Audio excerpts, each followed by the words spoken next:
restrictions. But what information does the Scottish Government base its decisions upon? We simply don't know.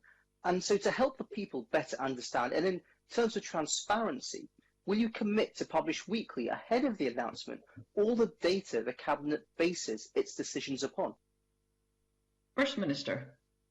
We've published acres of data and evidence. We will continue to do that. But I come back to the point, the data and the evidence doesn't make the decisions, they inform the decisions.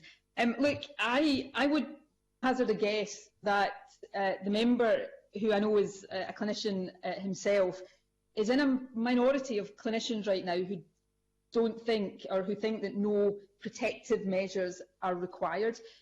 Indeed, Scotland, Wales, Northern Ireland, many countries across Europe and the world are all in a similar place in some proportionate but necessary protections to try to stem, even to some extent, the rise in cases. And what is the rationale behind that? We know, particularly with Omicron, given its greater transmissibility and infectiousness, that large-scale events have the potential to quickly become super-spreading events, which is why we have, regrettably, put a temporary restriction on large events. We know that the kind of environments in hospitality where people come together, often poorly ventilated, with alcohol, lowering inhibitions, also raises risk of transmission, particularly with a greater transmissible variant. So that's the rationale for the particular targeted measures we have in place. We know from evidence that face coverings help, perhaps more than many other measures, reduce transmission. So actually, and I would expect somebody clinically qualified probably to understand this better than most, that all of these targeted measures that are in place right now are in place in many, many other countries, and all of them flow from our understanding of how a virus spreads, and in particular, given its greater transmissibility, the risks that the spread of Omicron presents. Thank you, Presiding Officer. I seek your clarification as to the fact that the First Minister completely misrepresented my position. At no point have I ever been against all restrictions. At no point have I ever been doing the things that I have been accused of, and that was absolutely not my question. Okay, thank you, Dr. Gilhani. That is not a point of order, but your comment has obviously been recorded. Followed by Neil Gray. Thank you, Presiding Officer.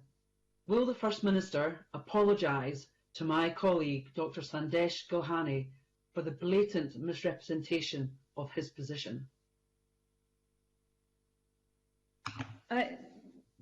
First Minister.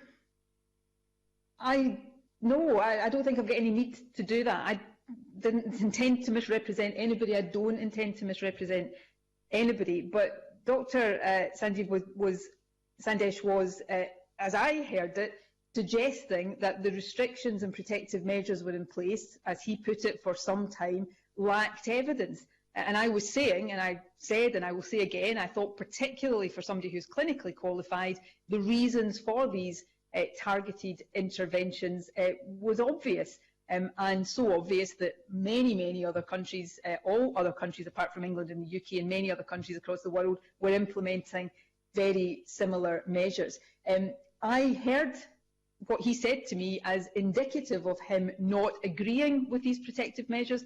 If that's not what he intended to say, then I accept that, and you know, his position is as he's put on the record. But I do repeat that he, of all people, presumably understands the rationale and the evidence base for the targeted measures that are in place in Scotland. I call Neil Gray to be followed by Pam Duncan-Glancy. Thank you, Presiding Officer, and Happy New Year. As children return to nursery and other childcare settings this week. Thank you, Presiding Officer. Dr. Gilhani called for the data that underpins the government's decisions, the very data that the First Minister says she doesn't have. Rather than falling back on the weasel words that she did with my colleague Sue Webber, will she agree to go back and look at the official report of what Dr. Gilhani said and then come back to apologise to Parliament next week? Thank you, Mr Hoy, and I will just take this opportunity to remind all members at all times to treat one another with courtesy and respect, and I call on the First Minister to respond to Mr Hoy. And I always seek to do so, Presiding Officer. Look, the data what is the data? The data is published on a daily basis. We've seen over the past week an 87% increase in recorded cases of Omicron. We see today, published by the Office of National Statistics, the fact that 1 in 20 people across Scotland right now probably have COVID. It probably is a bit higher than that now because these statistics are from a few days ago. We're seeing a rising number of people in our hospitals because of or with COVID. And therefore, that's the data that informs the decisions. We also have developing data, which doesn't need the Scottish Government to publish it because it's published by people globally about the increased transmissibility of Omicron. That data is there and it's available to not just members of this Parliament, but to anybody across the country.